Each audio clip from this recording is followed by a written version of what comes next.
phrase itself has become a lightning rod of controversy.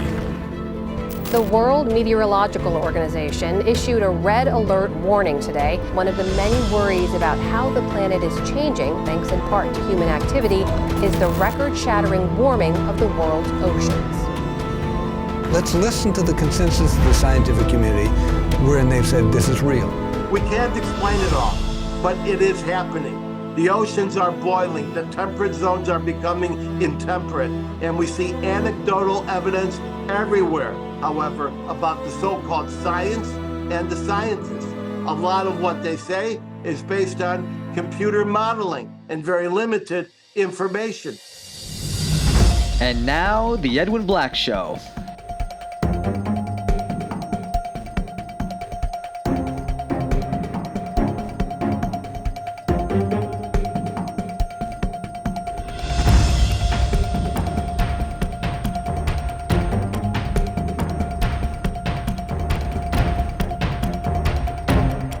Sponsored by the Books of Edwin Black, available on Amazon and at booksellers worldwide.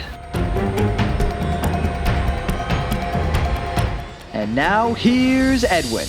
Welcome to the Edwin Black Show. I'm Edwin Black, investigative journalist, historian, and author of IBM and the Holocaust, Internal Combustion, British Petroleum and the Red Line Agreement, and numerous other books in 200 editions in 40 languages in 190 countries worldwide. If you like what our show's content is doing, spread the word. Subscribe for alerts at theedwinblackshow.com. And if you want to support our work, please visit theedwinblackshow.com/support. Your help, big or small, assures our complete and utter intellectual and uncensored journalistic independence. We have solidarity today from many national organizations, such as the Emerson Family Foundation, the Fuel Freedom Foundation, the Israel on Campus Coalition, as well as Stand With Us, JNS, the Israeli American Council, EMET, American Association of Jewish Lawyers and Jurists, Scholars for Peace in the Middle East, ZOA Michigan, the Growth Family Center, Americans for Peace and Tolerance, and plenty more. Thank you, all of you. But that said, I only speak for myself and for history. Today's episode is sponsored without any preconditions, requests, or stipulations by the Israel on Campus Coalition, which is working every day to improve campus life for everyone. Today, we welcome guests from across America, including our 4 watch parties in the villages, Newton, Mass., Chicago, and our friends in Tampa Bay. Overseas, I see viewers logged on from Australia and New Zealand, of course, and Sweden once again, Holland. Whoa, look at this. Greenland, France, Spain, Italy, Germany, South Africa, Great Britain, Canada, Israel. I think this guy's from Morocco, Mexico, Brazil, Argentina, and other countries. If you have a question limited to today's topics, place one short sentence in Zoom's QA feature.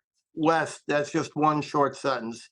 The Edwin Black Show, along with our YouTube site, is global and fast growing, enjoying many tens of thousands of views. We speak frankly and without partisanship to a fragmented world, seeking better understanding of our tormented past, our present very, very tense, and a future still uncertain. And remember, we will not be censored. By the way, stay tuned for my special word of wisdom at the very end of the show, just before I sign off. Now, we'll get to our main sizzling topic, climate change versus climate policy, in a few minutes after some brief announcements, plus our items from the week. Announcements. At the Edwin Black Show and our companion YouTube site, we have just released 3 newly edited and visually gripping episodes.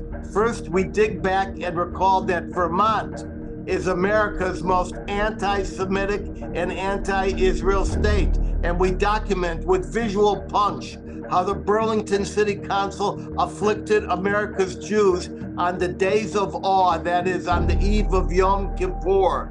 See the episode, Boycott All Vermont Goods, Services, and Vacations, and learn the facts. Second, a revelatory chunk of truth on electric vehicles, past, present, and future. Third, our brutal confrontation of the question so many are asking, are we witnessing the fall of the American empire? And a warning, the images and documentations are brutal. So see them all and hundreds of other videos at theedwinblackshow.com or search YouTube for The Edwin Black Show channel. My appearance tour continues across America and overseas. Earlier this week, actually it was last week, I think, I lectured in Washington on Israel and international law to brilliant student leaders from campuses coast to coast. Next month, in October, I appear with Empower You of Cincinnati. I'm already scheduled into the spring of 2024, most notably a 3-event series in South Florida with the Gross Family Center for the Study of Anti-Semitism and the Holocaust, then a powerful community-wide return series in Mexico City. In March of next year, I keynote the Canadian Privacy Conference in Ottawa with our friend Sharon Polsky. Get details of all my appearances from edwinblack.com/events, and let us meet up in your city. Now, some major items from the week. Due to our time constraints, I can only cover a few of the many that attract my attention. Items from the week. What a week it was. First, our weekly AI update. We all know that the most immediate threat to our civilization is AI. It's too late now to destroy the servers. The incinerating mirage of more money per moment has been too magnetic for the masters of the universe and their stock portfolios. Yea, they shall be brought low by AI, and soon, and they shall become not the masters of the universe, but mastered by a universe, and that universe shall be twirled and toppled by AI. Today, we report 2 disheartening developments. First, through AI, MasterCard has now developed the ability to purchase not with a signature, but with a 3-second eye focus or a nod of your head. Imagine the information AI will gather on society by capturing all your biometrics and facial expressions, as well as the reaction of your pupils. Yes, the Bible warns that we will be changed in the twinkling of an eye, and now MasterCard explains it will actually be your eye and AI. Item 2, now we see a new organization to help protect us and guide us, that is society and government, to a safe AI. You will find their websites at that very name, safe.ai. That's right. The people behind AI, the profiteers peering from behind the curtain, are now holding a flashlight to guide us through the murk. More mirage, collage, and massage to usher us right this way, some to the left and some to the right, until we are all ordered for the arrival of AI's might. Third, the first casualty of AI is our jobs, and by extension, our worth as human beings. And we see the first targets will be the creative world, the writers, the actors, musicians, and stand-up thinkers. A machine will glean what they mean, and up it goes on your screen. Even now, Hollywood, yes, arrogant and holier than thou, arrogant Hollywood is in a life or death struggle to exist as we knew it. An article on the subject in Variety in recent days warns that AI will, quote, ultimately suck the creative marrow out of Hollywood, close quote. Striking SAG-AFTRA consultant on AI is filmmaker Justine Bateman, formerly of Family Ties, a show I never saw, who has a degree in computer science and digital media management from UCLA. She says that going forward, why would anyone need to pay real actors? Quote, I stress that this is an existential threat.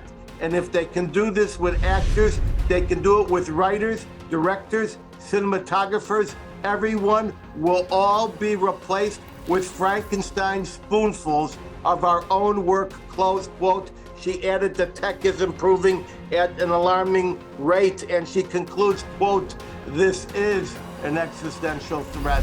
Ladies and gentlemen, you've been warned. And now, for more bad news, we look at just a few of the disturbing items since last we gathered. First, I turn to the Israeli protest against sane and democratic judicial reform. How sad that those screaming democracy the loudest are the undemocratic ones, fascistic, if I may say. They seek to overturn the landslide results of the last election using tactics of economic extortion, military mutiny, social upheaval, denial of medical services, and media manipulation. I know the history of such tactics, and I know them when I see them. I have finally figured it out. The elites of Tel Aviv, the super cool dudes, too awesome for their own pants, the scooter class, the high-tech groovy startup nation headquartered in Tel Aviv, the city with 35,600 millionaires, 2,260 people worth more than $100 million, and 11 billionaires. This is the place ranked as the fourth happiest on the planet, where the nightclubs don't open until 11 o'clock at night, where the burgers can go for $30, maybe they're worth it, where the marvelous future is invented, and where the horrible past is unaccented. These elites have built a shining city, complete with their own hill, well fed by magnificent culinary wizards who become rock stars from their kitchens. And now I use a very dreaded word in the Jewish vocabulary. They have become assimilated. These assimilated Israeli Jews are not the ones in Germany we saw in the 1930s, not the ones that took root in America starting in the 1950s. They have not assimilated into a larger society, forgetting their roots. They have assimilated into and unto themselves, creating new roots where the traditions and conditions of the Jewish people are replaced with mobile phones. They look up from the phones and they see a society of each other, no longer outsiders. Everyone is an insider in a Jewish state in Tel Aviv, and they do not care if the state they're in remains Jewish or changes its flag from a blue Magen David to E equals MC squared. It's not a liberal democracy, but a liberal supremacy they crave, where the cell phone and the ultra cool rule themselves into ever greater states of awesome coolness. I get it. You deeply resent the Jerusalem guys, the guys with beards, the guys with yarmulkes. Hear, O Israel. Hear, O Tel Aviv. Yes, you come and go on slick modern trains. But there were trains in Europe before there were trains in Tel Aviv.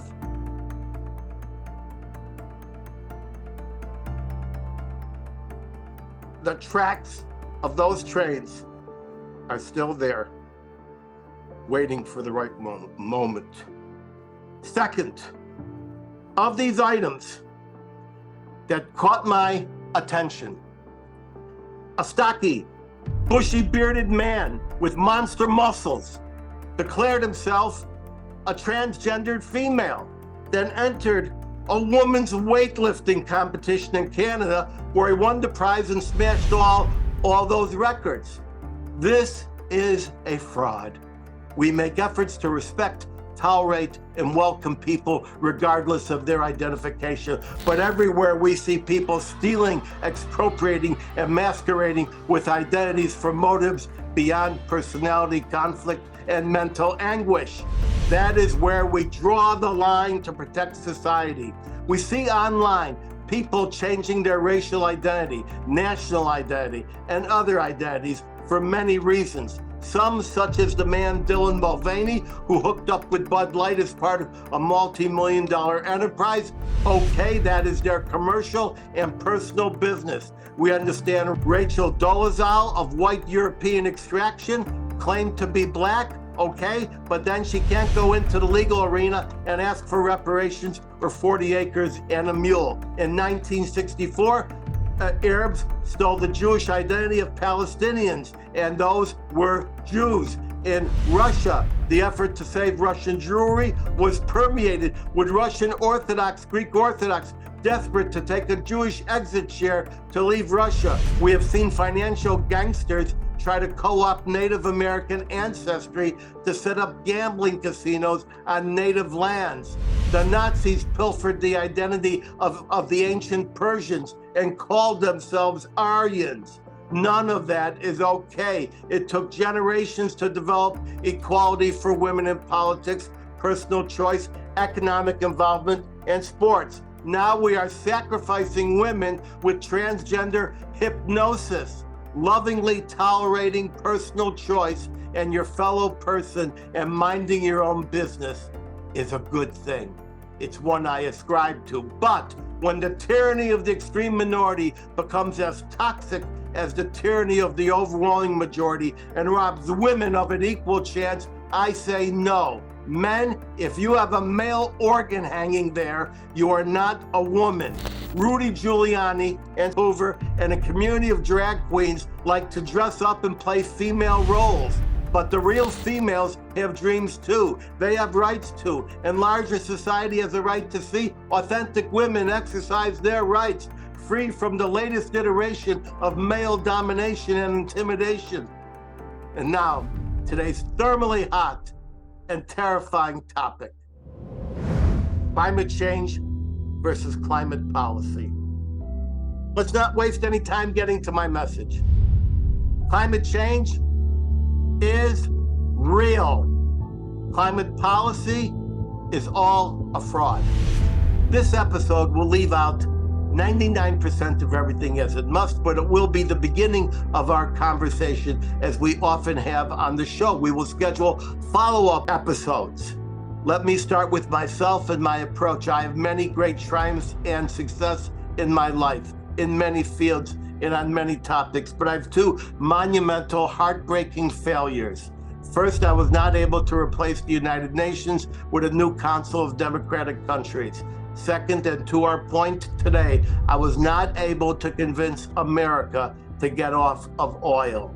In college, I mainly studied physical geography, meteorology, and earth science. Early in the 21st century, I began to study pollution, environmental injustice, and the effects of petroleum. I invented the word petropolitics, and perhaps I was among the first to use the term oil addiction. I published a massive research book on the history of fuel, transportation, and oil called Internal Combustion, which won 4 environmental and editorial excellence awards. I was determined to get America off oil. I started a movement called the Green Fleet Initiative, designed to get the country and the world off oil, yes, and onto clean alternatives to save the planet from ecological destruction and from looming human war. If only a half dozen major fleets in the US switched from gasoline vehicles to ethanol, electric, hydrogen, or other alt fuels, the entire industry could be reshaped within a few years. Millions of vehicles would switch away from oil, a compelling prospect for me, since petrodollars was creating Iran's nuclear program. We're too late to stop that now. I made the movie Pump. I traveled to more than 40 cities on my alt-fuel crusade. I collaborated with the mighty minds of the alt-fuel world, Mark Rausch, Gal Luft, Yossi Hollander, and an army of alt-fuel warriors. We came up with programs, we analyzed new science, and we advocated till our voices were hoarse. I wrote 2 more books, The Plan and British Petroleum and the Red Line Agreement. I knew how easy it could be if people only listened to sense, but I failed in my quest. I knew that 2 of the leading atmospheric killer chemicals was CO2 and methane. My friend Wes, who studies this, reminded me of that earlier this week during my research. But Wes was wrong, and I was wrong about the most destructive chemistry. There are 2 other chemicals that make all the difference, and no agent or effort can dilute these. The first is financial greed, and the second is lust for power. When those two chemicals combine, they create irresistible earth forces that will overcome any sense, past tense or present tense, because it's not the hydrocarbons and molecular binding, it's the dollar and cents that dictate the destiny of our nature. There is so much to say. Let me get some of this out. The environmental crusaders are not new. The first environmental movements began in the 13th century. Sorry, Wes. With the advent of coal and dirty air in London, anti-haze movement, scientific research on cancer and its geographic relation to pollution started in the 17th century in earnest and has been continuous ever since. In 1273, the use of coal was prohibited in London as being, quote, prejudicial to health. That was 1273. In 1306, a royal proclamation prohibited craftsmen from using soft coal in their furnaces. In 1845, the Railway Clauses Consolidated Act, this is in Great Britain, required railway engines to sequester their own smoke. In 1847, the Improvement Clauses Act contained a section dealing with factory smoke. It never ended, with more and more legislative efforts until the various Clean Air Acts of our lifetime were passed in the US and Great Britain. So this, my friends, is not new. Now to the scientists and politicians. They cannot be trusted for many reasons. Beware the word scientific consensus. At the beginning of the last century, it was established by scientific consensus that Africans were talking baboons, not humans. And one of these talking baboons, so-called, a man named Odo Benga, was actually kept in the Bronze Zoo in the monkey cage under the scientific minds of the American Museum of Natural History. Other science believed that hysteria in a woman could be cured with a hysterectomy. Settled medical science called eugenics told us that 90% of humanity needed to disappear by genocide if necessary. Hitler tried to implement just that with his biological war, and they called it a biological war, led by his minions of the master race, fueled by fake science from the best minds in the best institutions in the United States and Europe, and 25 million were brutally killed. We remember when science told us the sun revolved around the earth, and remember when we were told masks were of no use in combating the Wuhan virus, which we were told did not start in Wuhan, but it did, and that the vaccine, whatever we called it, would stop the spread, just get a few shots continuously. I believe in the scientific method more than scientists. And I know the quintessence of the scientific method is disagreement, challenge, and replicability. Newton and Einstein, two heroes of mine, both prove that. Now to the causes of global warming. It's real, not a fake, not a fluke, not a one-time deviation, not a periodic problem. We can't explain it all, but it is happening. The oceans are boiling, the temperate zones are becoming intemperate, and we see anecdotal evidence everywhere. I would be cautious, however, about the so-called science and the scientists. A lot of what they say is based on computer modeling and very limited information, such as ocean current temperatures going back to just 2004 and organized weather records going back less than 1 to 2 centuries, and a spot check of Arctic cores and tree rings that are here and there, but certainly not everywhere. So many of these people and the political class blame the internal combustion vehicle going back 150 years. They want electric cars. They are wrong on both counts. It was not the automobile and their advent as mass-produced machines in the 20th century. Remember, the scientists telling you this are supremely devoted to their science, but largely ignorant of human history and the history of fuel and transportation, as well as political science and military history. Know this, the Earth is perfect. God's creation, or the creation of whatever you think is God, is the perfection of perfect. What is killing the planet and has been killing the planet is civilization. And I mean from the moment man learned to make weapons, hunted for food, invented agriculture, and built cities. It is us. We overfished, we overhunted, we chopped down entire forests, we raised great herds of methane-emitting farm animals, we burned profoundly. The Roman Empire denuded the island of Cyprus to smelt copper, and the word Cyprus actually means copper. The Mongols burned whole regions to ash to defeat their enemies. Nor do the scientists know war. Do they know that artillery shells give off massive amounts of atmospheric poisons, including carbon, and that in World War I, the armies shot off 1 billion, that's correct, 1 billion artillery shells. Germany shot off 100,000 high explosive shells in just the first hour of the Battle of Verdun in World War I. Many of those shells contained toxic gases. Nuclear explosions inject massive amounts of carbon and air quality killers into the air, even if those are below ground. We, in the United States, exploded 1,000 nuclear bombs after World War II in our testing regimen. Hundreds of these were in Las Vegas alone. We are now facing today, right now, 4 nuclear wars. 1 from Iran, 1 from North Korea, 1 from China, and 1 from Russia. Every month, Putin threatens to use a battlefield nuke. Listen here, if just one 1,000th of the world's known nuclear arsenal is detonated, incalculable greenhouse gases would be emitted.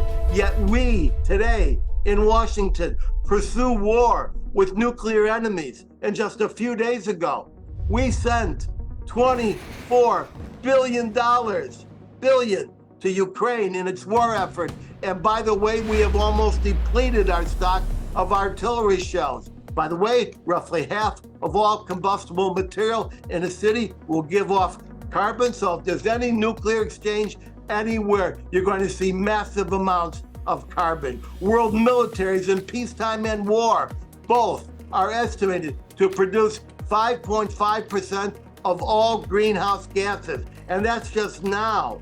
We have been burning and bombing for many centuries on many continents. The Allies carpet bombed and firebombed Europe for many months. We detonated 2 atomic bombs over Japan. The political ramifications, they're fake.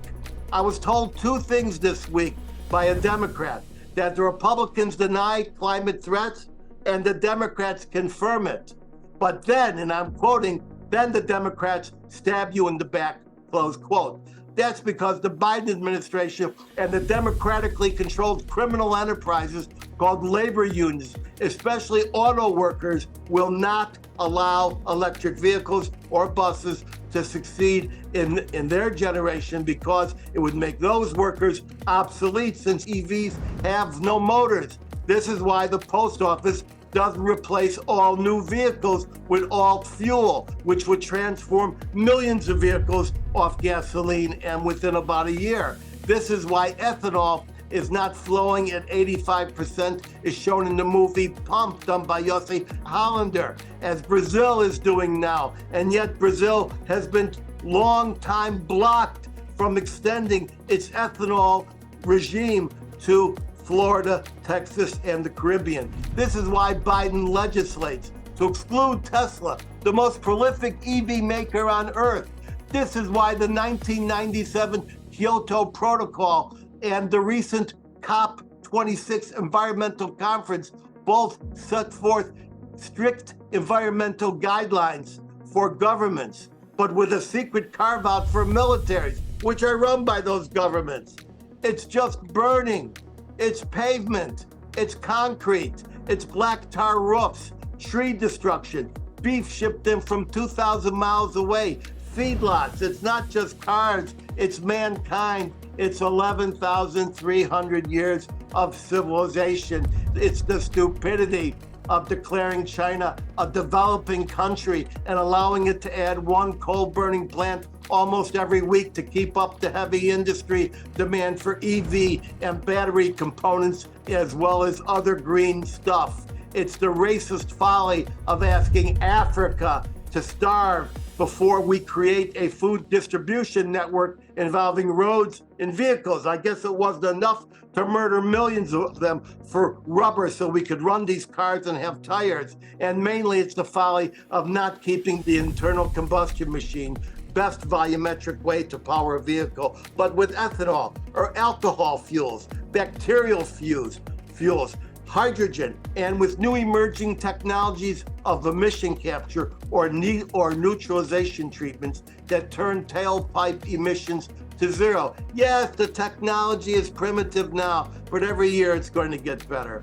I have left out just about everything, but I really have a lack of time. So I will leave you with this. The worst case scenario, the point of no return, the impact of crossing the 1.5 degree global warming threshold is all done on predictions of what might occur in the next 5 to 10 decades and even in the next century. They have the scientists who are doing this have zero knowledge of the wars, volcanoes, nuclear explosions, asteroids, or science which may emerge in the next 10 weeks, next 10 years, or the next 10 decades. They are just brilliant in climate science and ignorant about political science. This is why I say climate change is devastating, fast upon us, and irrefutable if you believe in a living Earth. But the policy is sham. This means we need to adapt now to the new changes we shall see shortly in our world. We dug a hole. It took us 11,000 years to dig the hole. First we used our hands, and then we used a shovel, and then we used a mechanical device, and then we've even used nuclear bombs. But we're not getting out of that hole easily, and so we must adapt. And with that, ladies and gentlemen, leaving almost everything I know out of the discussion, I take your questions. All right, let's get to the first one. And I must say we have a huge audience. From the watch party in the villages, our favorite people, was Maui a climate change disaster? A lot of people are trying to make a lot of hay about Maui being a victim of climate change. That's really not how it is. Those who know physical geography, as I do in an entire field knows, there are 2 volcanoes on Maui, and the wind goes up one side and traps the rain, and it's exceedingly lush. It's Hawaii, like you know from the movies. But when it comes down the other side, it is extremely dry, and the city which was destroyed, which unhappily resembled pictures of Hiroshima, they only get about 10 inches of rain a year. And now that makes everything dry. Now, if we look at the causes, we see that there was a storm, but what caused the initial ignition? And the answer is electrical wires. We have now seen the videos, multiple videos.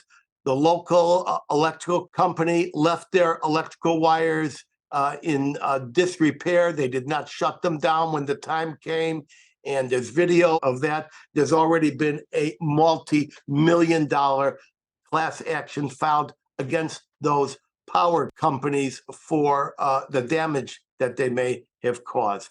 Thank you very much. From the watch party in Newton, Massachusetts, I heard you talk about Rockefeller and alcohol fuels. Can you tell us more? Well, one of my friends, a guy called Mark Roush, who runs the Auto Channel, is more of an expert on this topic, but it's very simple. John D. Rockefeller had an interest in getting people off of alcohol fuels and into petroleum fuels. Now, originally, all the cars were running on alcohol fuels. There was some experimentation with something called gasoline, and eventually there was a huge prohibition movement which suppressed the access to alcohol and alcohol fuels. Everybody knows about that. But what most people don't know is that Rockefeller had a major funding role to play in this. So that was just one of the reasons of the many that we got off of alcohol fuels and off of EVs and went to the internal combustion machine burning oils. Okay, Wes actually did it. He asked me this question. I can't believe it. Do you agree with the current scientific consensus based upon decades worth of measured data that most of the increased carbon in our atmosphere can only be explained by humans burning fossil fuels? If not, what other explanation do you subscribe to? Well, Eve, he finally asked me that question. Of course I reject it. I just explained why I reject it. A lot of it is just guesswork. It's not just based on burning fossil fuels. It's based on burning entire forests down, burning fields. Civilization for 11,300 years, there was a timber shortage in England, and the timber shortage means they ran out of wood, and for building vessels, for building furniture, for building homes, for construction of dwellings, for tools, for weapons. And that's when they turned to the first alternative fuel, and that fuel was coal. When you cut down that many trees, when you create microclimatology in cities where it's too hot for the dogs to even walk on the pavement, when you do all of what civilization is talking about, when you explode 1 billion artillery shells within 4 years, when you have maneuvers that are constantly dropping bombs, when you do all of this, it's mankind. It's not just burning fossil fuels. So the answer is a great big yes, I reject the scientific consensus, and you got my radar up as soon as you use that word consensus. Here's a question from the Bay Area. It is that there's data samples that go back millennia, that's thousands of years, and corroborate that it's burning of fossil fuel. Now, this question is silly by itself. This question says, it's caused by human burning fossil fuel. Fuel is something that goes in a car or a truck or a train. It moves something. And yet we're going back millennia, thousands of years to corroborate this. How do you corroborate something from thousands of years ago? Sure, you can take the core samples, you can take, and they tell you what was going on in that particular place. But I can tell you, weather is different on one side of the mountain and on the other side of the mountain. That's what we had in Maui. So think very carefully before you ask a question like that. Here's a one from Stephen. I'm not sure where Stephen is from. Stephen, you've got the question. Do you believe that the end of the game of climate change narrative and its political agenda is depopulation? Well, there is a movement led by a guy in the United States. He's got his own webpage to end human existence as a means of restoring the environment. And I talked about him a couple of episodes ago. There are other people who want to see society mastered in certain ways. And so depopulation has been a constant slogan since Malthus said, well, we're not going to be able to feed all these people. It's Malthusian thought. We can't feed all these people. Let's start getting rid of everybody 10% of the time. That was eugenics. So that's part of it. Okay, here's another question from Rita in Century City. And I can tell you, Rita has done the job. She's had an electric car. She's got an electric car. I drove it. Actually, I was afraid to drive it. I sat in the back seat. But she's had CNG cars. She has she had an electric car, and she wants to know, is the current administration doing any mitigation measures to deal with future sea level rise? Now, I'll tell you why I stopped talking. I knew I had so many good questions, and this is one of them. Let's talk about the sea level rise.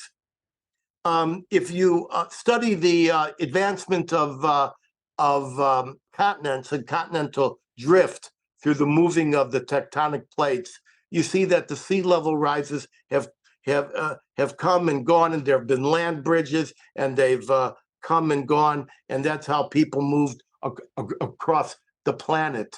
Now, the United States was an agrarian nation. Hear me, an agrarian nation until about 1920. That means that most people lived on farms or in small towns. Now, after 1920, after World War I, after the immigration waves from Europe, after the deep penetration of the trains across the United States, about 1920, we became mainly, not entirely, mainly an urban country. And so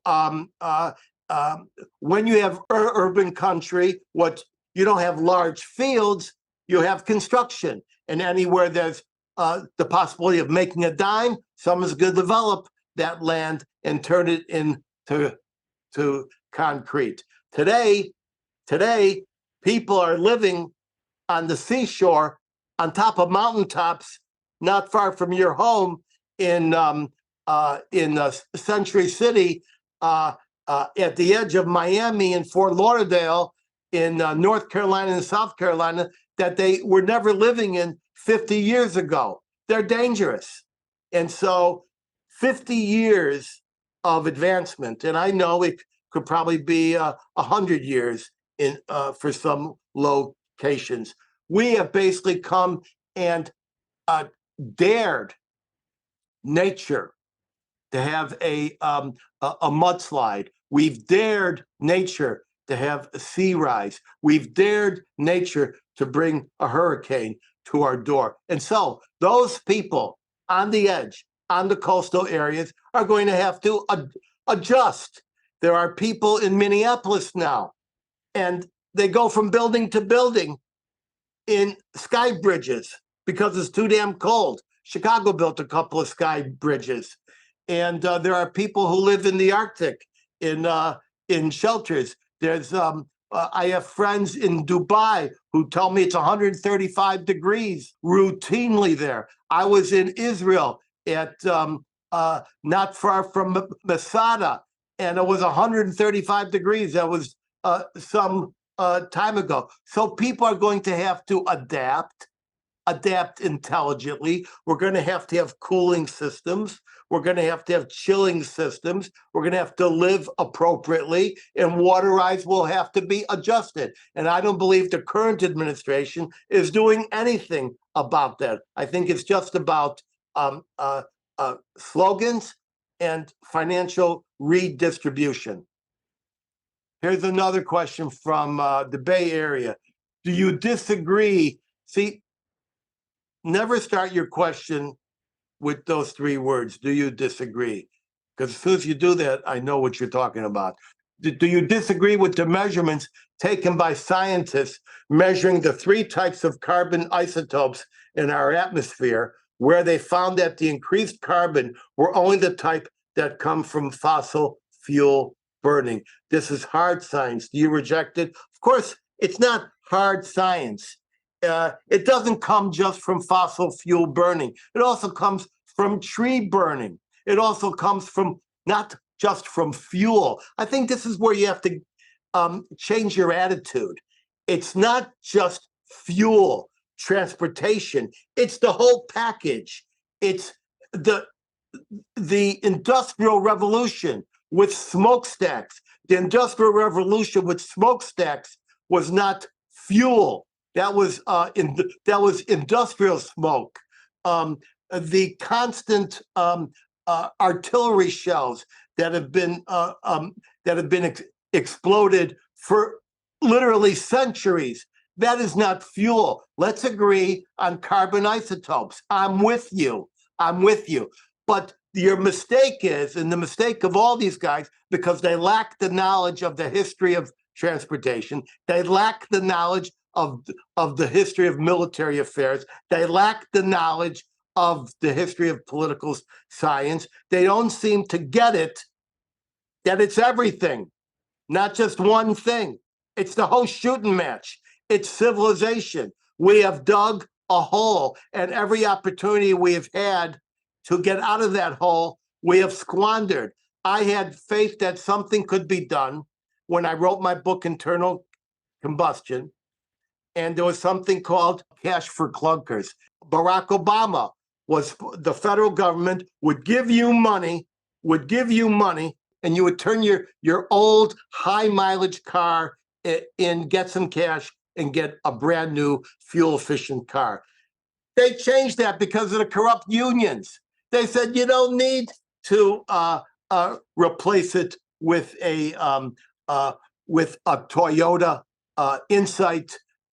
You could just take any car, and that's because the car manufacturers put the arm on the unions, and the unions also put the arm on the car manufacturers with the American Association of Auto Dealers to get rid of this extraordinary inventory that they had. So we need to understand that a lot of this is being faked, and even though there are many, many sincere people, the policy is a sham. Separate that in your mind, the policy from the threat. We have the threat. How do we get out of the threat? Here's another question. The carbon that is massively increasing in our atmosphere comes from overwhelming carbon isotopes that can only be explained by fossil fuel burning. So maybe everything, but in that group, the hard science says it is mostly, by far, coming from burning fossil fuels. Why do you disagree with that? I want to ask you a question. Have these guys ever discussed what the impact of nuclear testing is? Have they ever discussed what the impact of 1 billion artillery shells in 4 years is? I suggest they have not. Okay. Can electrical cars work? Electrical cars can work, but it's not just electrical cars. I drove a car, a Chevrolet, off the shelf in Southern California for a full weekend on water. So basically, this was a hydrogen car, was a Chevy. I went to Santa Monica Boulevard. I filled up with hydrogen from a reservoir on top, and I drove around all over Southern California for a full weekend. If we wanted to, we could build water-based hydrogen gas stations or pumps all up and down the California coast. You know, when I was in this movie Pump, and I hope he puts a link to it, I said in this prescient clip, I said, where there's a will, there's a way. Where there is no will, there would be no way. So ask yourself about this. If the government just took $24 billion that it gave last week to Ukraine, just that $24 billion of the many billions and billions that we're shipping into Ukraine war, and they merely handed everybody, they bought it, they leased it, they gave everybody an electric car, an alt-fuel car, a hydrogen car, a CNG car, if they allowed, we're talking about 500,000 cars right off the bat. Now, there's an argument. We need the fueling infrastructure and the cars, the chicken egg at the same time. But the fact of the matter is, if you put 500 million cars out there, the infrastructure will meet it. I assure you. The infrastructure is doing that right now on refueling.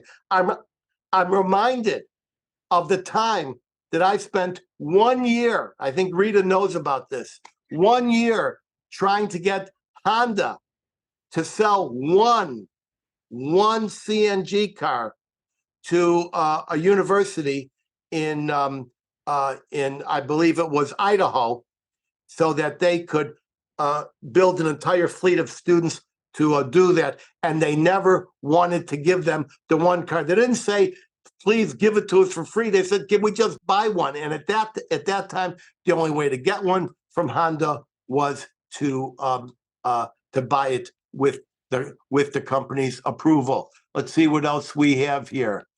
All right. Last question. Do you have confidence in the future?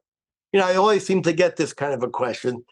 I do have some confidence that as soon as we have figured out that everybody's lying about what the solution is, as soon as we have figured out that there are easy ways to fix our issue, I think we will have the ability to decrease the amount of carbon that we put into the atmosphere, whether it's from burning of fuel, from industrial processes, whether it's from various gases that are given off from garbage, whether it's through revisions to agriculture, et cetera, and we're going to have to moderate our way of life. We're going to have to live in such a way and in certain structures that make sense. We can't say on the way to Malibu, I'm going to pass by 10 houses that are sitting at the tippy top of a landslide, waiting to happen. And when something bad occurs, then we put in for relief to rebuild. We're going to have to adjust. And guess what? That's what makes us human beings. It's going to get hotter. It's going to get colder. It's going to get wetter. And all we have to do is adjust and make some realistic changes. And one of the first things I would do is tell the post office and the government and the taxi cabs and Uber, which every year they replace a certain part of their fleet. And if you go to UPS, Federal Express, Frito-Lay, the post office, the military, and every year, I forget the number, they're replacing part of their fleet. And you say you must have an alt fuel vehicle, whether it's an EV, whether it's CNG, whether it's methanol, ethanol, whether it's electric, bacterial. If we do any of these types of things, if we remind ourselves that just 15 ocean-going vessels now emit more of a certain category of pollutant than all the cars on planet Earth. Just 15. If we look at this sensibly, and if we eschew efforts to constrict our freedoms, I think we have a chance. But we won't have a chance until we open our eyes, face the facts, and get a little bit of truth. When I autographed my book, Internal Combustion, I autographed it, which I wrote years ago. It is almost not quite 20 years ago. When I autographed that book, I usually say, a century of lies deserves a moment of truth. All right, ladies and gentlemen, I'm out of time. I did this alone because I didn't want a bunch of people coming on and giving their view and saying everybody else doesn't know anything. We're out of time. Hold for my closing word of wisdom, just 1 minute away. But first, I want to thank my talented international team, including Sims in South Africa, Carol in Maryland, and Virginia in New Jersey, for their outstanding work, as well as many others in numerous additional cities around the world. My team, each of them, is comprised of very dedicated people. I and we all owe them. I'll see everyone back here, 3 p.m. Eastern next week. You want to be a friend of the Edwin Black Show? Go to theedwinblackshow.com/support. Keep me independent. You want to hear me in person? Watch my website for events. I'm in Israel. I was in Israel last month. I was in Washington, D.C. Last week. And I'll, if you want more, just consult my events page at edwinblack.com. Until then, head over to any Barnes & Noble in the USA or any Amazon, Walmart, Apple, or Kobo platform in 190 countries across this roiling, toiling, boiling planet, where you can find any of my 200 book editions, such as IBM and the Holocaust and Internal Combustion. Want an autographed copy? Hit my personal, newly redesigned website, edwinblack.com. Click books. Get access alerts to participate live in future shows at theedwinblackshow.com. You'll see a much enhanced and exquisitely produced version of this show and prior episodes by subscribing to our YouTube channel at The Edwin Black Show and click the notification button like tens of thousands of others have. You will love them. We put new ones up each week, usually 2 or 3. They're produced by a bold and international crew. You can follow me at Edwin Black Book. I don't know what they call it now, Twitter, X Twitter, and also Facebook. And now for my closing word of wisdom. Either you make history or history makes you. Thank you, world. I'm zooming out. Bless all of you.